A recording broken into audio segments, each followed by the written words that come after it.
What is going on, everybody? Welcome to Drew Code Sports Talk. I am your host, Cody Johnson, and I am coming to you with a brand new Drew Code episode.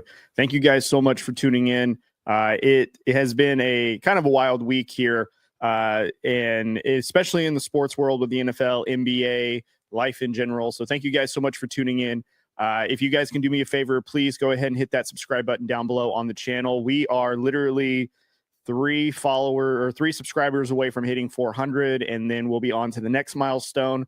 We just crossed over the 500 followers threshold on TikTok. So really appreciate you guys for listening, tuning in, always, commenting or collaborating or engaging with our stuff. So really appreciate it.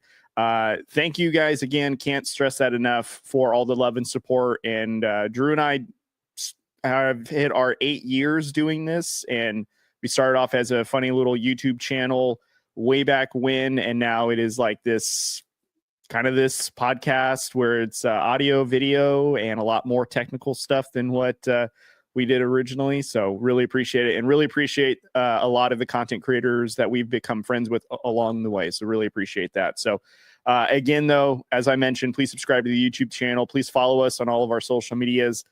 TikTok, Instagram, Facebook, Threads, you name it, we're there. So thank you guys so much. And if you guys haven't seen, of course, I made a couple of guest appearances on the Gridiron Address, which was last weekend. We went over the entire AFC conference to see what teams should do in the free agency market. So go check that out over on their channel. And I appeared twice on Out of Pocket with Michael Davis of Boom Broadcasting. So go check that out. And also there is a lot of great content over there. They've become really good friends of mine during this stretch. So if you guys can go show them love support, I'd appreciate it as well. So as we now dive into this show, we're going to get right into the nitty gritty. I think what has happened, of course, in the NFL news is just a lot of just surprising things that have transpired with, like, Myles Garrett requesting a trade out of Cleveland. You have surprise moves when it comes to, the Bengals not re-signing, T. Higgins, just really franchise tagging him again, allowing Trey Hendrickson to go and explore free agency.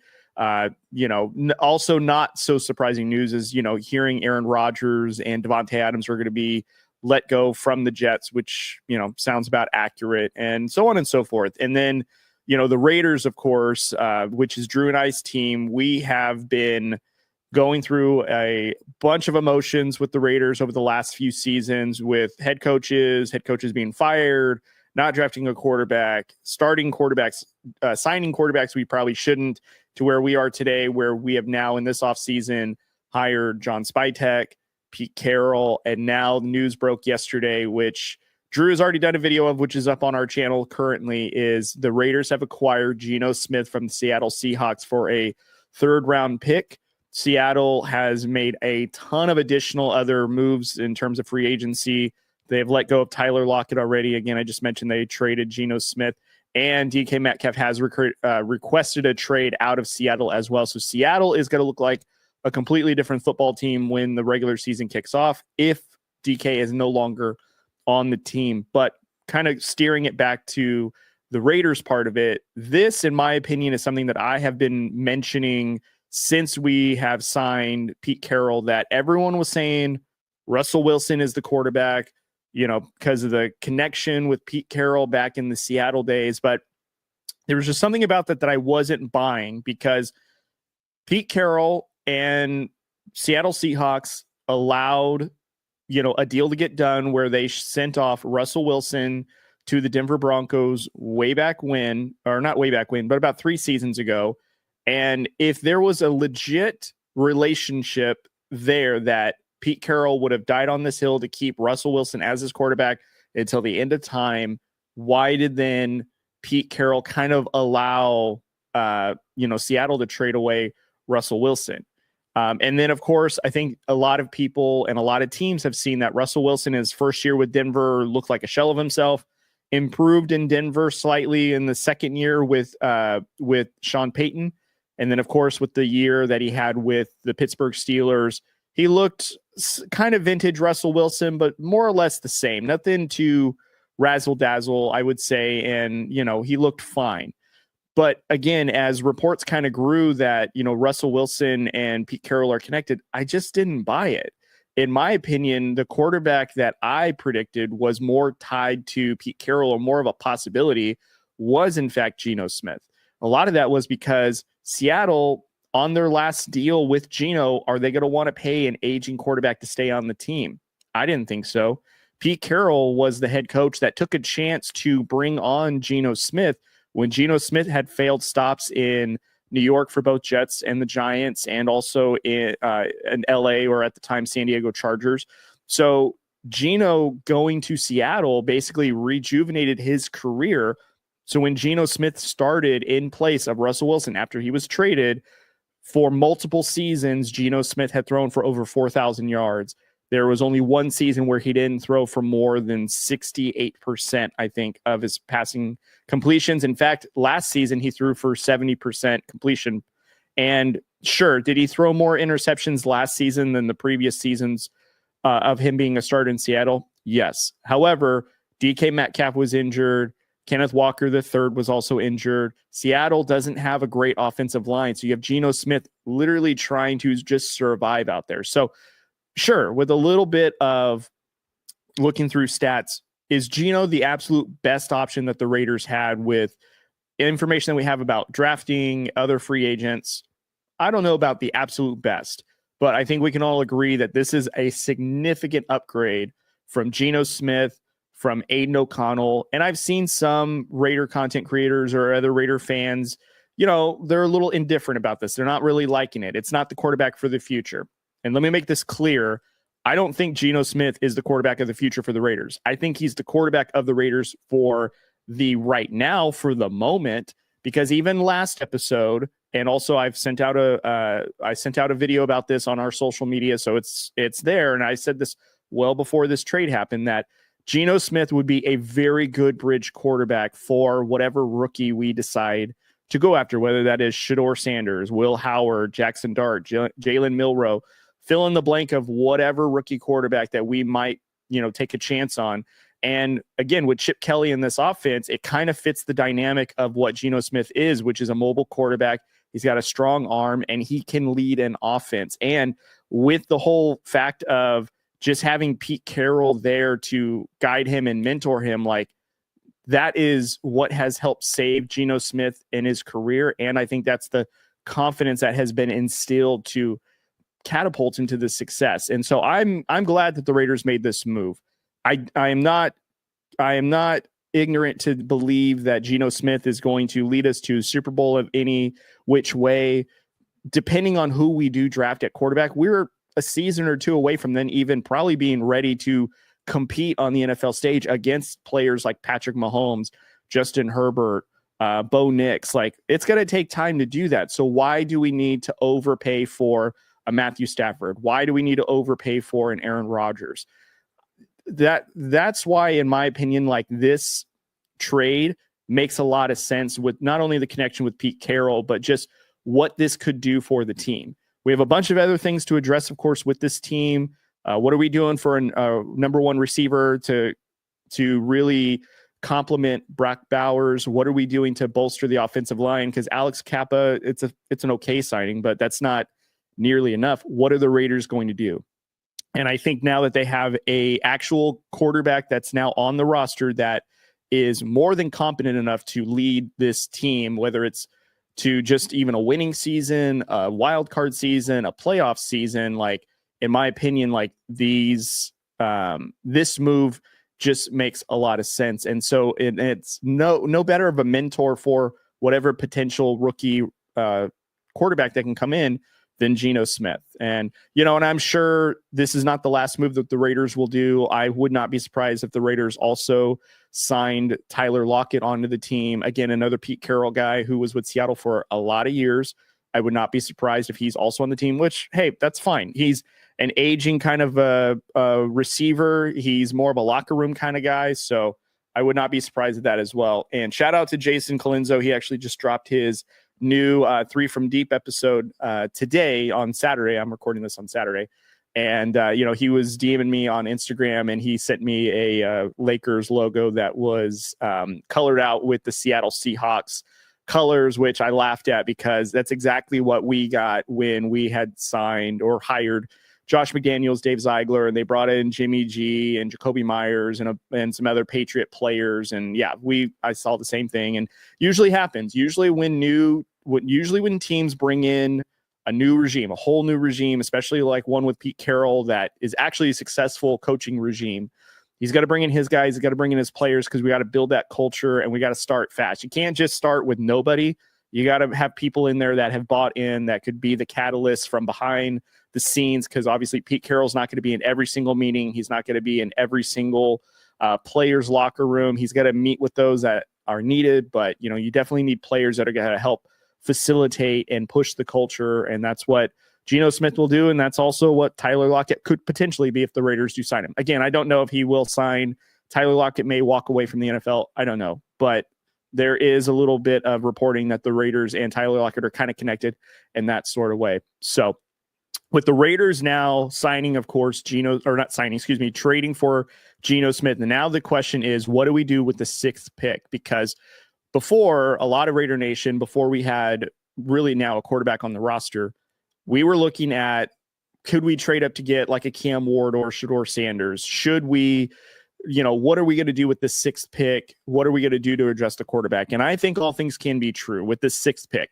And again, I'm assuming that we don't trade out of it. I'm assuming we're going to stick with this 6th pick because I saw some reporting that suggested that maybe the Raiders swap first-round picks with Seattle to also acquire DK Metcalf additionally. So maybe, but let's just assume that doesn't happen. Let's assume the Raiders don't trade out of the 6th spot. Who would be the best pick for the Raiders at the 6th spot? And who would we pick for quarterback in this draft? Because let's not also be ignorant in the fact that the Raiders still need to address what they're going to do for quarterback for the future. Because again, trading for Geno Smith is just the starter to bridge to the franchise. So who's now going to be the franchise quarterback? Who are we looking at for that? So let me address the 6th pick overall.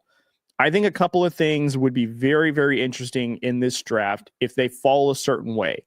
Of course, earlier this week, Shedeur Sanders, his character has kind of been called into question by random, anonymous NFL execs and coaches that are more or less sounding a little bit bitter and trying to disparage or disparage Shedeur Sanders' character, maybe because they don't like him and the fact that he is making a lot more money than what he would have if he just went in the NFL on a rookie deal, or maybe they don't like his dad, Deion Sanders, because he backs up what he says, which is exactly what the kind of player he is. And I expect Shedeur Sanders to be a player that will back up his play.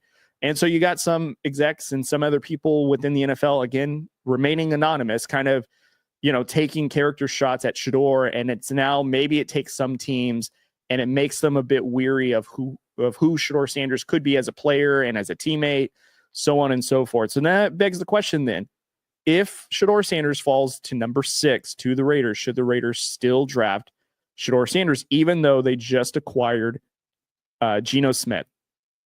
I would say yes. Here's why. Obviously, everyone knows the connection between Shedeur Sanders and Tom Brady. That's been there for several seasons now about why Shedeur Sanders prepares the way he does, plays the way he does. Also, too, of course, like the fact that Pete Carroll and Chip Kelly could take a player who is not as mobile as Shedeur Sanders, but also who is someone that could stand in the pocket, stay poised, which is something that is needed in this game. It is one in the pocket. And if you have the ability to run or use your legs and stretch the field, or at least tire out the defense with, making plays a bit longer than they should, I think that's great. And a great thing with, if you draft Shedeur Sanders, one, he is somebody that is going to be an exciting player that Raider Nation can get behind and be excited for. And two, you have a quarterback in Geno Smith who has known at his time at Western Virginia, when he was the quarterback there before he was drafted, the controversy around him, or I wouldn't even say controversy, but the character question, his playing ability. And if everyone remembers, when Geno Smith was drafted, he was projected to be a first-round pick, and then he fell all the way out of the first round into the second round, where he was drafted by the New York Jets, of course. And ever since then, it was a rocky start to his career. So no better player, really, that if Shedeur Sanders were to fall to the Raiders, that Geno Smith could help mentor Shedeur Sanders about what this league is and how do you prepare and how do you stay resilient. Like that would be a really good mentorship within those two. And then also, again, like we don't have to rush Shedeur Sanders to be the starting quarterback right away. Pete Carroll, though, is known to have a veteran quarterback that could lead the offense, trade for or at least draft a quarterback. And then if that quarterback is ready to go, he will start them. Russell Wilson, if everyone remembers when Pete Carroll took over Seattle, Russell Wilson was a 3rd-round pick. They had just signed Matt Flynn in this offseason after he had, I think, a 6-touchdown game when he was the quarterback of the Green Bay Packers. And then during training camp, Russell Wilson just seemed to be getting the offense, seemed to be more exciting when it came to running it and throwing the ball. And before you know it, then you have Russell Wilson, who was named the starter ahead of his rookie season. And ever since then, Russell Wilson was the starter for the Seattle Seahawks.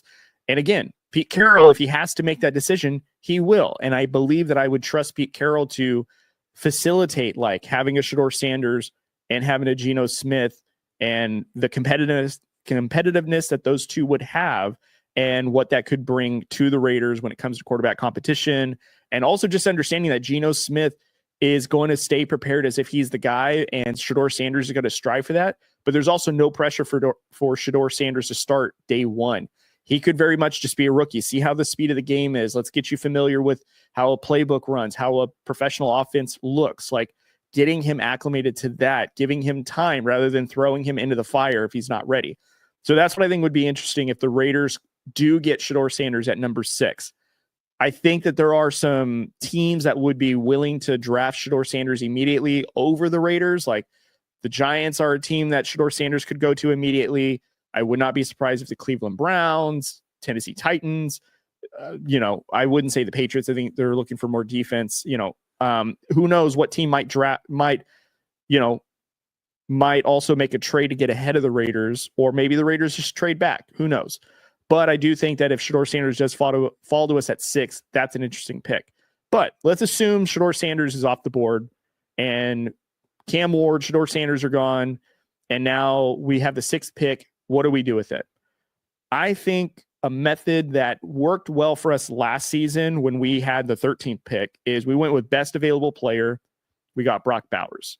I think at the 6th pick, with all the other needs that the other 5 teams ahead of us are going to need, they're going to go with defense, they're going to go with quarterback, and Travis Hunter is going to fall somewhere in between that top 5. I couldn't imagine a world where he falls to number 4, in fact. Like, he's going to go within the top 3 picks.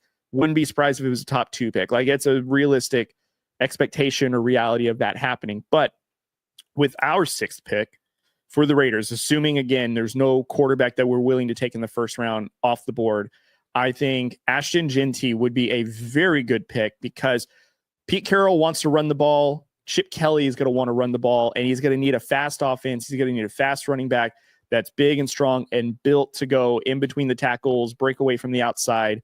Jeanty had a fantastic year at Boise State where he was also in the conversation of potential Heisman just because of his ability, his running ability, his finesse, his attack to the offensive line and the line of scrimmage. So Ashton Jeanty, to me, would be a solid pick for the Raiders. And again, best available player in terms of athlete and would help the offense so much, especially with how our offensive line is, how we're going to want to run the ball, get all that movement going, help open things up for Brock Bowers, and help take some pressure off of Geno Smith or whoever the other quarterback is. I think that would be a fantastic pick in Ashton Jeanty, in my opinion. Now, if we don't get Shedeur Sanders later on in the draft, of course, as we've talked about several times, that the Raiders are going to draft a quarterback in this draft. It's going to happen. Now, how much are they going to reach for one, or how late are they going to draft one, depending on which one they like that's going to fall to the Raiders? And I think there are 2 quarterbacks that around the 2nd, maybe the 3rd to 4th round, the Raiders are going to start to 2 quarterbacks. One of them, Will Howard, and of course, the obvious reason, the connection with Chip Kelly and what Chip Kelly was able to do with Will Howard at Ohio State, helping them win a national championship. there's no doubt that there's that connection there. And with the build that Will Howard has, he's very similar to a Josh Allen. Very big, very strong, arm talent and technique and accuracy, especially if, again, we have a Geno Smith. Given the time, Will Howard, if he can develop, be coached up, change some mechanics, get used to the NFL and throw it, he's going to be a very good quarterback. And again, with Chip Kelly, who helped him come a long way. And I think that would be a really good pick for the Raiders, somewhere within the third, maybe fourth round, depending on how the draft is flowing and how these quarterbacks are falling. Of course, again, Will Howard, because of the connection with Chip Kelly, I think makes a lot of sense. And Drew even pointed that out on the recent video that he put out with the reaction to Geno Smith going to the Raiders. A second quarterback, and I've been watching a little bit more of these mock drafts, and some of them focused around the Raiders where, if they did go for a quarterback, who are they looking at? And I think an interesting pick, depending, again, where it falls and how the draft is landing or flowing, in fact, Jalen Milroe could be a very interesting quarterback for the Raiders because of his mobility and how smart and intellect he is.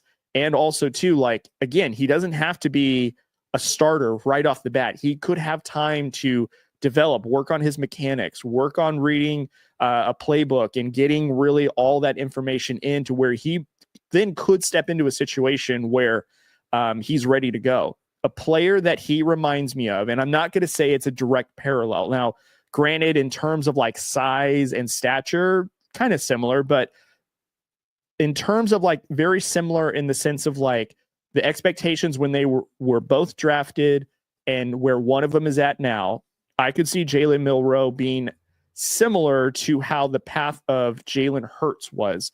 Because when Jalen Hurts was drafted, again, out of Oklahoma, originally was with Alabama, transferred to Oklahoma, had a really good season. Jalen Hurts was seen as a project quarterback. Is he have the arm strength for the NFL? He's a great leader, but is that enough? All this about Jalen Hurts when he first came out of the NFL. He didn't start his rookie year. He was a year 2 starter. He had a lot of growing pains, but each year he progressed and got slightly better and slightly better and slightly better.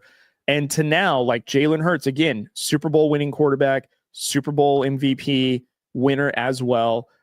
Usually the last few seasons he's been on the cusp of being an NFL MVP as well for his team, because really he is the catalyst that's helping the Eagles move forward. I can see a world where Jalen Milroe, similar, and again, I'm not saying there's an identical parallel.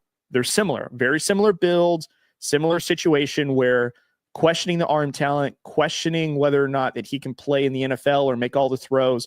But again, you give him an opportunity to develop that, be coached up with that, fix that, without the pressure of you need to start day one. And let's see what happens, because in terms of being a leader and being intelligent, Jalen Milroe is right there, which is why I think Jalen Milroe could be in a similar situation of success if given the right coaching, the right mentorship, could be in a very similar situation to what we just saw with Jalen Hurts. Would not be surprised. In fact, Raider Nation, imagine that. If Jalen Milroe, if that was a quarterback that we drafted, developed properly, let's say, again, he is able to improve like we believe he can, what some of the other scouting reports are, that he just has things that you can't coach, but the things that he can work on, you can coach them up, you can fix those. And let's assume that Jalen Milroe is as similar player, comparable to a Jalen Hurts. Would you want that as your quarterback for the next 10 years? Right now, let's assume Jalen Hurts is available to be on our team for the next 10 years. Would you want something like that? Well, what if that is Jalen Milroe? What if that is Jalen Milroe with the coaching, with the mentorship, with, getting him all situated with his mechanics, and in a system like what Pete Carroll and Chip Kelly, the environment that they're going to foster and breed, Jalen Milroe could be that type of quarterback for us with the right leadership. And I do believe that Pete Carroll and Chip Kelly can do that. That's what is very interesting to me when it comes to the quarterback situation in terms of drafting. Jalen Milroe could be a quarterback that the Raiders get, and it could be the steal of the draft because of what he could mean to us in the future and the success we get because of Jalen Milroe. So that is a little bit of Raider stuff that I did want to kind of address, especially with the Geno Smith. And now what are we going to do with the draft and the 6th pick and overall? I did want to touch base on that. Let me know down below what you guys think, where the Raiders should go with the 6th pick, what quarterback you like. There are some quarterbacks I didn't even throw out there, like Jackson Dart. I've mentioned his name several times on this show, and some people think that he'll go in the 1st round. Some people think he'll go in the 2nd round. Let me know if the quarterback options that I mentioned for the Raiders are something that you would like, or if you want us to go in a different direction for the 6th pick, let me know. And now there is a little fun thing that I do want to do. I want to play matchmaker with some of the NFL free agents that are available right now, to where I think that they are going to end up, because there's a lot of them. Let's just be honest. This free agency class that is available, regardless of veterans or early players or whatever the case may be, like, there is a lot of talent that is available that could definitely be available for whatever team that is looking to make a huge purchase. So first free agent I'm going to lead off with is Davante Adams. Davante Adams is probably one of the top free agents, in my opinion, that is available because of what he can do for an offense and what he can do to be a difference maker on that side of the ball with his elite route running. He may not be able to burn you, but he is a great receiver that has a lot left, that can offer so much to a team. I've got 4 teams that I have put that are legitimate landing spots for Davante Adams now that he's a free agent. So I've got San Francisco 49ers, Baltimore Ravens, New York Giants, and the Green Bay Packers. There are 2 that I think, there's one that I think he fits perfect, and that's Baltimore Ravens. And I said that several times, but there are 2 teams that I think are actually the top 2 teams. And it really just depends on what Davante Adams is looking for. San Francisco 49ers are very interesting to me because, again, they just let go of Deebo Samuel. They're kind of wavering on whether or not they want to have Brandon Ayuk. And when I posted the TikTok last week about Brandon Ayuk, a lot of Niners fans are glad that he's gone. Not a lot of support on whether he stays with the team or not. So that's very interesting. But let's assume Brandon Ayuk is still on the team, but you add Davante Adams, and now you have that elite route runner. He doesn't have to burn you on the outside. And maybe that fits the offense because also you still have Christian McCaffrey, who's running the ball, assuming he's fully healthy, which some reports are suggesting.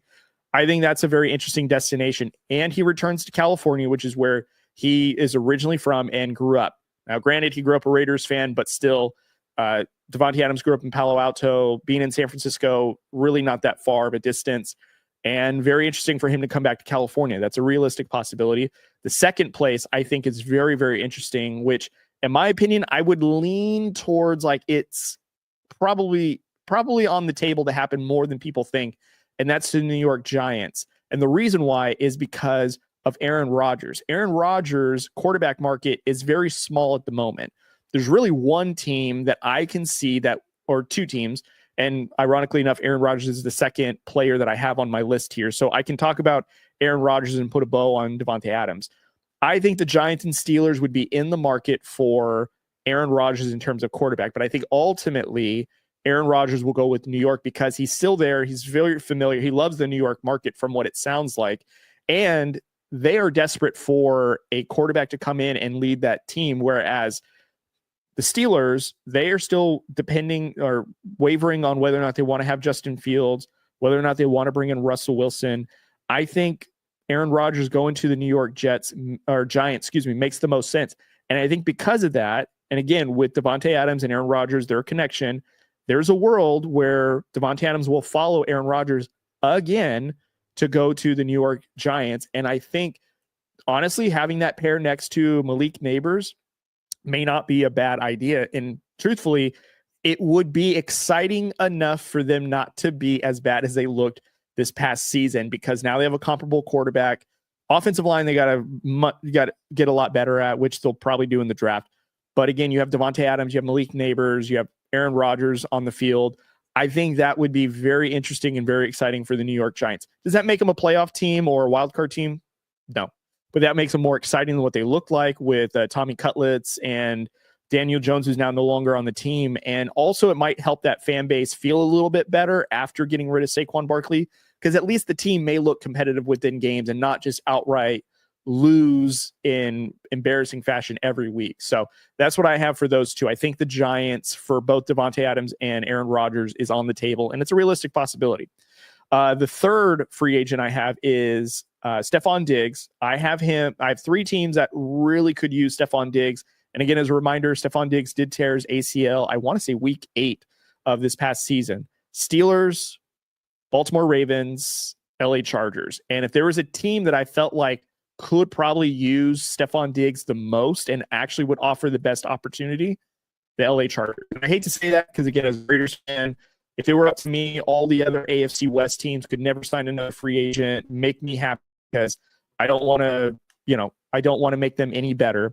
But if there was a free agent that I thought could help the Chargers in terms of like needing receiver depth, needing to pair someone next to Ladd McConkey, who is a really good offensive weapon that they had and that they drafted, I think the Stefan Diggs to the Chargers makes the most sense in terms of expanding their offensive repertoire, especially when you want to have a reliable receiver. Let's assume you keep Quentin Johnston, who is subpar and clearly is not living up to the expectations that the Chargers had for him and that the fan base had for him. Let's assume he stays on the team somehow, some way, and you bring in Stefan Diggs. At least now you have Stefan Diggs, who is a true number one receiver, Ladd McConkey, who you can rely on because you know he got you there, even with little to no help, and assume that you can take some of the pressure off of Quentin Johnston if he wants to make those long go routes or, deep crossing routes that need time to develop. And again, the defense is kind of scattered a little bit because now they have an opposite to Ladd McConkey that they have to really, keep their eyes on. I think that would be a very interesting move if Diggs went to the Chargers. Next would be Joey Bosa. And as everyone knows, Joey Bosa was is going to be cut by the Chargers. They're going to save about $28 million from this. There's really 2 destinations that fit for me for Joey Bosa, and that's either the San Francisco 49ers or the Buffalo Bills. But really, I think it's only San Francisco because of his brother Nick, who's also on the team. So I feel like having the Bosa brothers on the team is something that is, one, desired by both the Bosa brothers, and I think the Niners are going to look for someone that could also assist Nick Bosa, ironically, on the opposite edge. And I think that is somewhere where Joey could fit in. And he might be willing to take a team-friendly deal because he's got to kind of prove that he's worthy of, another contract extension if he does go to a place for a 1 or 2 year deal. But I do think Joey Bosa to the Niners makes the most sense, even though the Bills could be a great team for him. I think Joey Bosa to the Niners is one that I would pencil in there. And then I got Amari Cooper here. He's my fifth free agent that I see. A couple of teams I think could really use his service. Again, the Niners, same thing that I mentioned when it came to Davante Adams, the Chargers, and the Ravens. If I had to pick one of these 3 teams, I think the Ravens are a team that might go after an Amari Cooper and sign him. And the reason why is because Amari Cooper is not a receiver diva. If anything, he is a mild-mannered citizen, so to speak. And so for the Ravens to sign an Amari Cooper, to have him go next to Zay Flowers and Bateman, I think that would fit really well within that offense. And you don't have to worry about Amari Cooper throwing fits like Deontay Johnson, who didn't work out when they traded for him. So I think Amari Cooper to the Baltimore Ravens would really help Lamar Jackson in that offense, especially with how their offensive line played with Derrick Henry, and just being able to add another layer of that offense. I think Amari Cooper would do really well in there. Chris Godwin, this is a big one where he was franchise tagged, he got injured, and now he's basically an upcoming free agent. So where is he going to go? I don't know how big of a market there is with Chris Godwin just because of the ankle injury he had, and he's kind of on the older side technically. 29, he'll be 30, I think, at the start of the next season. But I think I see him staying with the Tampa Bay Buccaneers. I think he has too much of a relationship with, Mike Evans and Baker Mayfield and the organization there. I think ultimately Chris Godwin is going to stay. I know that the Raiders are tied to him, but I just don't know if the Raiders are going to really give I wouldn't say a long term, but I don't know if they're going to give out a high dollar amount to a receiver that's coming off of an injury, unless John Spytek and Pete Carroll are dazzled by that. But I don't see the Raiders making a play for Chris Godwin. So I actually see Chris Godwin staying in Tampa. And honestly, that makes the most sense in my opinion. Khalil Mack, former Raider, who was also notified by, or I wouldn't say he was notified by the Chargers, but he's a free agent now, and he was actually opposite of Joey Bosa when he was with the Chargers. I have two teams, again, Niners and the Bills, who are very similar to Joey Bosa, but I actually think this makes the most sense for him to go to Buffalo because that's where he went to college. It's where he's drafted out of. And I think he would actually fit that dynamic of being a Buffalo Bill going there. Because I think, if I'm being honest, between Joey Bosa and Khalil Mack, I think Khalil Mack has a little bit more in the tank and is a little bit more of a difference maker on that side of the ball, especially coming around the edge or playing in that area. So I think, in my opinion, Khalil Mack going to the Buffalo Bills makes a lot of sense, especially if the Buffalo Bills can't get Myles Garrett, which I think they need to do anything and everything to get Myles Garrett. I think Khalil Mack is a pretty good comparable piece to have for that defense to really help bring some pressure. And now the last two, both are quarterbacks. One of them is Sam Darnold. And I think this has actually changed a little bit since the Geno Smith trade, because now it was the Raiders and the Vikings. In my opinion, that was for Sam Darnold. But now it's ultimately looking like Seattle and the Vikings. And I've seen a ton of reports, even before the Geno Smith trade, where Sam Darnold is either looking to stay and the Vikings would be willing to part with JJ McCarthy, which I don't know about that. And then also, like, now Seattle is in the market for a quarterback, of course, they don't have one. And Sam Darnold might be that answer. So this is tough. It makes the most sense to keep Sam Darnold, even though you have a JJ McCarthy, which you don't have to rush back from an injury, and still get him to sit behind Sam Darnold for another season. Let's say go the old Jordan Love or Aaron Rodgers route where they sit, they don't play immediately. Let them kind of like get used to the game, even though I know you drafted him high, but I don't see what the appeal is to rush him back. However, I think now with Seattle being a huge player within the quarterback market, I see a world where maybe Seattle overpays for Sam Darnold. Now, don't get me wrong. I think Sam Darnold really rejuvenated his career with the Vikings and played really well to where he has this kind of market now, which is very, very impressive. But I think what's very interesting is I think Sam Darnold is the product of good coaching by Kevin O'Connell of the Vikings, which is why he excelled so well, meaning Sam Darnold. And that's why I think Sam Darnold is appealing, is because I think if you take him out of the Vikings, he's good, but I don't know if he's as good as he stays with the Vikings, especially with the weapons, the coaching. I think the Vikings would benefit staying with the Vikings if I'm being honest. But I think Seattle's going to find a way to overpay for Sam Darnold, maybe giving him a very Kirk Cousins-like a deal where he gets a lot of guaranteed money, maybe all of it guaranteed. And Vikings, I don't think, would want to pay that kind of asking tag, knowing that they have a JJ McCarthy that they can just put in there and, maybe get the same results, maybe take a game or two less in terms of wins to just let go of Sam Darnold and save money. But I see a world where Sam Darnold could go to Seattle and be overpaid. And Sam Darnold, I wouldn't say struggle. I don't think he'll struggle as bad as he was in the Jets or the Giants, or the Jets or the Panthers. I think that's a product of ownership and coaching.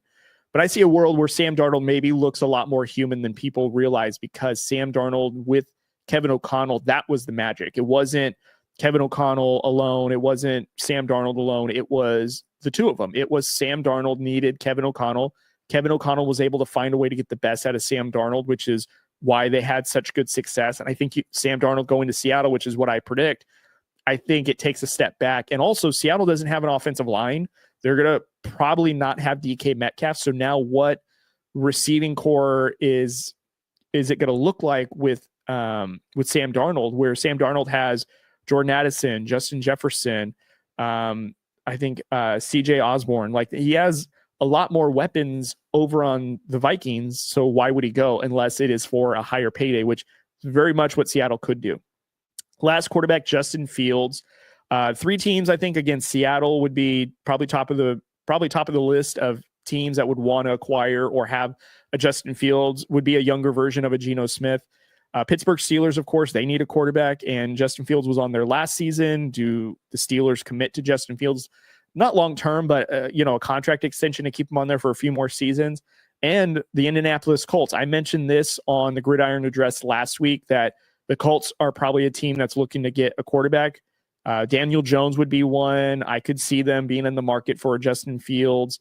And if I had to pick a team that I think would probably pay really well for Justin Fields, I would say it's the Colts. And the reason why is because I don't think that they believe that they have a franchise quarterback in Anthony Richardson. I think, unfortunately, they saw Anthony Richardson kind of give up on the team. Shane Steichen, the way that he's built that culture, maybe it's just too far gone for both of them. So I don't see where keeping Anthony Richardson makes – well, I mean, you would keep him, of course, because he's young, but I don't see a world where Shane Steichen survives after this season if they don't do well.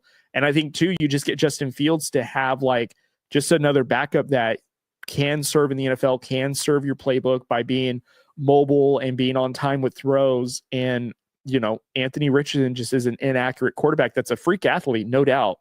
But he can't locate the ball. He can't really make all the NFL throws that you would hope for. You hoped he developed that way, but Anthony Richardson is just not that. So I think Justin Fields to the Colts would make a lot of sense. All right. Now, rounding out the show, I've got some NFL news, of course. I do want to talk about my Los Angeles Lakers. They did defeat the Knicks on Thursday night, I believe, in a thrilling overtime win. They won 8 straight. And again, shout out to Jason. He is a diehard Knicks fan. I've had him on Drew Code a couple of times now. And, you know, again, the Lakers looked really like they should have lost against the Knicks, and somehow, some way with defense and shooting, they were able to get back into it. The Lakers have now won 8 in a row. In the process, though, the Knicks did lose Jalen Brunson in the overtime game to an ankle injury. He looks like he's reported to be out for 2 weeks, so that's unfortunate. But I think what's very interesting is how the Lakers are playing, where they're now 8 straight wins and good wins against good teams. The Knicks, Clippers, they've won against the Nuggets. They've beaten some other teams that they have beaten. I'm starting to blank on them. But anyways, they have a big matchup as I'm recording this. It's before the Celtics game, which is later on this evening. But, you know, the Lakers, of course, have gotten all the way to the number 2 seed in the West. And they are looking like a team, and I mentioned this last week, that could steal a couple of series. And, you know, maybe depending on how teams are going, like, you know, the Rockets or the Grizzlies or, you know, the Warriors, depending on how those teams play at the end of the season, staying healthy, maybe catching a hot streak, the Lakers are really coming into a point where they're looking like a very dangerous team. I'm still concerned that we don't really have a legit big. Like, the way that we're using Jackson Hayes is more or less of just like, he's not really a rim protector. He's more of a guy that's able to kind of guards positions 4 and 5, but really outside of that, like, you get him on a smaller guard and he's going to get taken advantage of. And, you know, a guy that might be able to draw a couple of fouls, and that's pretty much it. He's not like a big, and that's fine. We have Alex Lynn who could fill in that role, and he's not really a scorer. He's more or less a guy that can just get rebounds and foul, or at least be a big body again. And I think for the Lakers, like, because of the scoring and the opportunities that are given to the rest of the players, because of what Luka and LeBron garner in terms of, you know, players having to guard them, I think it makes the Lakers very interesting. But I would say, like, can they maintain the volume of 3-point shooting, which is what's helping them? Can they maintain the intensity of defense that they are playing with? Because they've been number 1 defensive rating for the last month, and that's including having Luka on the team. And Luka, maybe not a shutdown guy, maybe not a guy that's going to lock down your best defender, but sure enough, can get his hands in there, can get a pivotal rebound, could, you know, get his hand in the ball when a player is driving to steal it. Very active in terms of hands, and his steals are, you know, it looks like he's getting about 3 to 4 almost per game, which is really good. Like, getting your hands active and being available to get a steal from the opposing team. And I think that makes it interesting when it comes to the Lakers in the playoffs. They're going to have a hard time against very, very athletic wings and guards, because sure, they have really good shooting, but sometimes, like Austin Reeves, Luka, those guys aren't lockdown defenders. They're going to have a hard time. LeBron's not going to be able to guard the best guy every single night. You know, you got Gabe Vincent, who's an undersized kind of guard. He's going to be able to cause problems, but really with Vando and with Dorian Finney-Smith, like, those guys are going to have to be what really anchors our defense. But if we get some athletic players in there, which the Knicks Jalen Brunson, very athletic, very shifty, caused a lot of problems. OG Anunoby, he caused a lot of problems for the Lakers. It was because like the Lakers just kept shooting. They took Cat out of the game, which kind of helped their situation. But the Lakers, they have some weakness when it comes to guarding athletic bigs and an athletic guard. Like that's one thing that I'm kind of concerned with when it comes to playoff time. But I think the Lakers are poised to make a deep run, and I'm very curious to see how they play this game against the Celtics, because if the Celtics hit their threes, there's not a whole lot that the Lakers can do, because the Lakers just can't shoot threes at the same volume that this Boston Celtics can. And the Boston Celtics, again, are defending NBA champions. Like they are not even at their stride yet to make large like movement to be in their playoff form. Like they still got a ways to go for that. And they're still a very, very dangerous team. Now, I do want to give this sort of nugget. So I'm going to sidestep the Lakers news, and I'm going to talk about the New York Knicks, because the New York Knicks now, I think they're second or third overall in the East right now. And they just lost Jalen Brunson for about 2 weeks. They're going to have to rely on Cat, OG Anunoby. They're going to have to rely on a lot of their players. And you can tell when Jalen Brunson went out, they just couldn't find offense anywhere. I think this is really telling. I don't know if the Knicks are championship ready quite yet, but I think a thing that they should really think about is they should really think about what it would take to trade for Kevin Durant from Phoenix. Now, hear me out. Phoenix kind of messed up by throwing it out there that they'd entertain a trade for Kevin Durant. Kevin Durant didn't want to go. Now Kevin Durant and Phoenix are looking to partner together to find a trade partner for Kevin Durant, for next season. It's going to garner some draft picks and some players for Phoenix. And I think the Knicks might be able to give some draft picks and some players to Phoenix in order to get Kevin Durant, because let's assume that Kevin Durant gets to the Knicks. You still have Jalen Brunson. You still have Cat. Let's say it doesn't cost you OG Anunoby, and let's say you are able to keep Bridges. I think that team is pretty solid, because you have Kevin Durant, who is a pretty good defender, but you need someone that's opposite of Jalen Brunson who can score, especially if Jalen Brunson isn't there. Because a lot of question right now is who's going to pick up the scoring, and not a lot of trust can go to Cat. Like Cat can have some good games, but he's also going to have a lot of bad games. Like I was surprised that Cat was taken out relatively easily by the Lakers when they played. Cat 7 foot shooting threes. You would think that he would just take it to the basket, get the Lakers in foul trouble, and create offense off of that. And realistically, like Cat just didn't want to be physical. He didn't want to do anything more. I think he only took 13 shots, and it wasn't falling, but he wasn't doing more to create for himself. It was really on the shoulders of Jalen Brunson. And I think Jalen Brunson, this is a great example of why the Knicks need another scorer on the team. And I think Kevin Durant would fit that bill. It may cost you a Mitchell Robinson. It's going to probably cost you a Josh Hart. But let's be honest, Josh Hart may be the heart and soul of the Knicks, but he can't hit threes. He's not a very good perimeter shooter. You upgrade that to a Kevin Durant. Sure, Kevin Durant's not going to play 48 minutes for 20 straight games. That's not what you need from Kevin Durant, though. You need Kevin Durant to be able to drop 25 to 28 each night next to Jalen Brunson. That's what you want. That's what it'll help you defeat like the top echelon teams, because you don't have enough scoring. You have great defense, very good defense that causes a lot of problems, but you have scoring that dwindles. I think Kevin Durant would fix that. That would be my opinion if I were to assume the Knicks could do something to improve their team next year. I think Kevin Durant would be a player I would definitely kick the tires on and see if it's even remotely possible. And then just last night, again, I'm recording this on Saturday. So Friday night, Nikola Jokic recorded the very first ever 30-point, 20 assists plus 20 plus rebound triple-double. First time in NBA history out of the entire history and triple-double masters. That's including the first time not even Big O did it, not Russell Westbrook, not Magic Johnson, not Jason Kidd. Nikola Jokic is the first player ever to have 30 points, 20 plus assists, 20 plus rebounds. That is insane just to even think about. And I believe it did take an overtime to get that done, but it's just impressive what Jokic is doing. It seems like almost every game now he has a triple-double, or at least a triple-double in the first half, it almost feels like.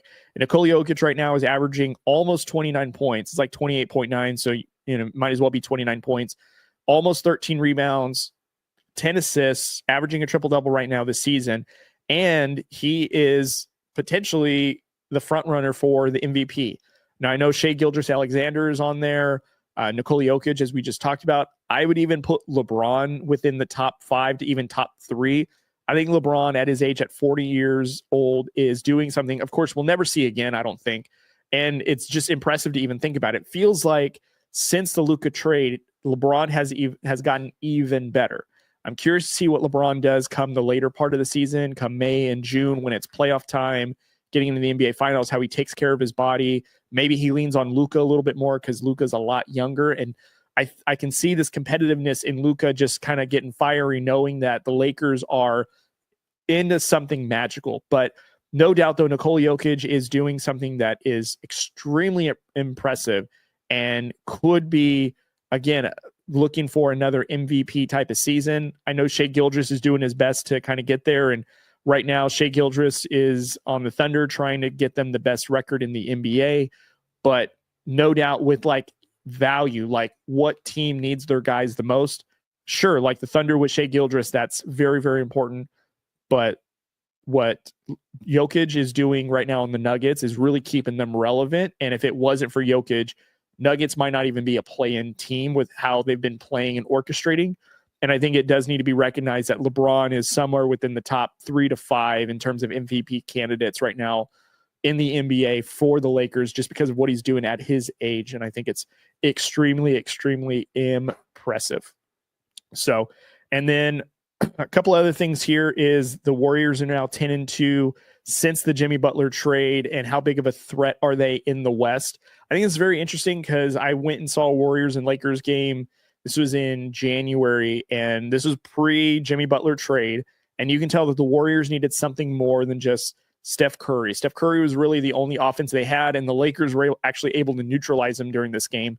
And now that they have Jimmy Butler has been averaging about 17 points. Three-point shooting isn't great, but he's creating opportunities when it comes to rebounding. He's getting guys open with assists. The way that defenses are having to play both Jimmy Butler and Steph Curry. And if I'm not mistaken, Steph Curry during the stretch has like scored 35 plus points and getting back to MVP type levels. Do I think the Warriors are threats in the West? I would say yes, only in the sense because they have been there before. And now you got Draymond Green, who's actually been a bigger participant when it comes to scoring and defense. You got Jimmy Butler now, who has been able to carry a lot of this load and take some of that pressure away from Steph Curry. And now Steph Curry isn't seeing doubles and triple teams like he used to. And again, he's a shooter. He's got to shoot the lights out, and he can get hot at any moment. And I think with what the Warriors are doing, they're right now 6th in the West, and they sit at a pretty good position where they could make a deep run, very similar to the Lakers. And it's because of experience. It's because of the players that are there. And it really, that's why when people want to say I'm really high on the Rockets or the Grizzlies or OKC, that's great. But they're also, in my opinion, like a young team. Like, yes, they've made the playoffs, but how do they handle pressure when it comes to teams that are actually trying to get past you to get to the NBA Finals, and not just like, we're glad to be here, which is what I feel like the Grizzlies are about. I feel like that's what the Rockets are about, which is why like the Lakers and the Warriors are teams that, in my opinion, are poised to like take advantage of these younger teams because they don't know the hunger. They don't know the fight that it's going to take to get past in a playoff series, especially a 7-game series with these savvy vets and these strong players, and how over time it beats down on the body and what it really would take to capitalize on beating a team in a series, and especially to get to, the semifinals, the conference finals, the NBA finals. I can just see where the Warriors and Lakers,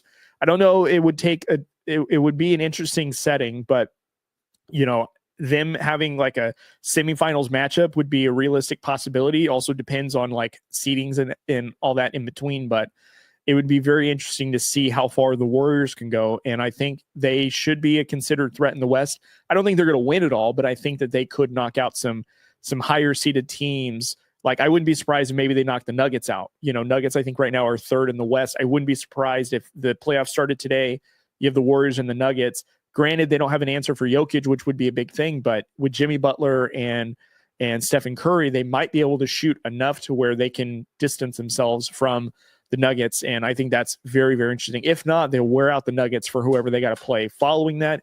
And again, that's if the playoffs were to start today in the NBA. So, all right, guys, that is it for me. So I just wanted to touch base on some NBA stuff, talk about some NFL news, and get a little bit of free agency matchmaker going on here. So let me know down below if I missed anything. I'd love to know. And check us out on social media. Again, TikTok, Instagram, Facebook, Threads, you name it, we're on it. And please subscribe to the YouTube channel. Again, we're just, I think right now we're only 3 subscribers away from being 400. And then we're on to the next milestone, which is to get to 500. So it's one step at a time, one subscribe at a time. And it can be made possible by you. And I'd appreciate it if you guys did that. So thank you guys so much for tuning in and listening. Feel free to drop us a comment, leave us a review. We'd love to hear from you guys about all that's going on. And I hope to hear from you guys next week. And stay tuned for more stuff that is coming up, whether it is guest appearing, collaborations. So stay up to date on that and be kind to one another. And I will catch you guys on the next episode. So we'll see you.